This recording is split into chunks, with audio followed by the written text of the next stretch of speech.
Russell, it was a huge surprise to the trade, hence the limit up in corn futures this morning. The average trade guess was looking at a 159.9 yield, and that's based on a lower yield in the southern corn belt that we've had. But most people were anticipating that as we move further north, we'll see better yields and bring that average up. Normally, we see the USDA lower it by maybe a bushel and a half this time of the year, being in the middle of harvest. And so they were looking to go from 162.5 down to 159.9, which is still a pretty good decline. USDA came in at 155.8. They took 6.7 bushels an acre off that corn crop, which is a huge surprise. Even though we picked up about 300 million bushels that we didn't know we had last report at this stocks positions report the first of the month, they totally negated that with the drop in the size of the crop this year. It's still a big crop at 12.664 billion bushels. That'll be our second or third largest crop in 20 years. But when you come down the supply and demand numbers, you look at the usage numbers, our usage at 1304 is the largest usage number we've had in 20 years. So we're going to need every kernel that we get.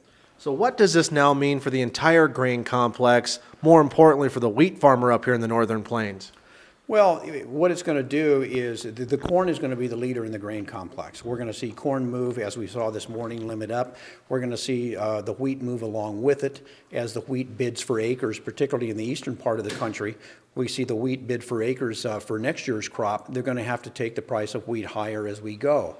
The USDA lowered the world numbers in the wheat down to 641 million tons from 643, most of that coming out of Canada, Australia, and obviously Russia and the Ukraine, the problems they've had over there. So we're tightening up our world supply of wheat at the same time we're tightening up our U.S. supply of corn, and knowing that China has been a big buyer of corn, and the U.S. has also sold some wheat to Egypt and other countries in the last 2 or 3 weeks that have typically been buyers from the Ukraine and Russia.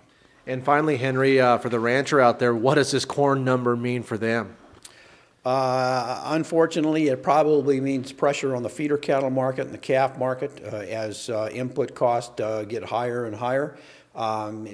Typically, they come and back it off the price of those younger animals. If they're feeding cattle and finishing cattle, we should also see the industry continue to stay very current as we go on into the first quarter, maybe the early part of the second quarter next year, and then we should really tighten our numbers up of fat cattle coming out next year, which should help support the feeder cattle as we get on into the spring.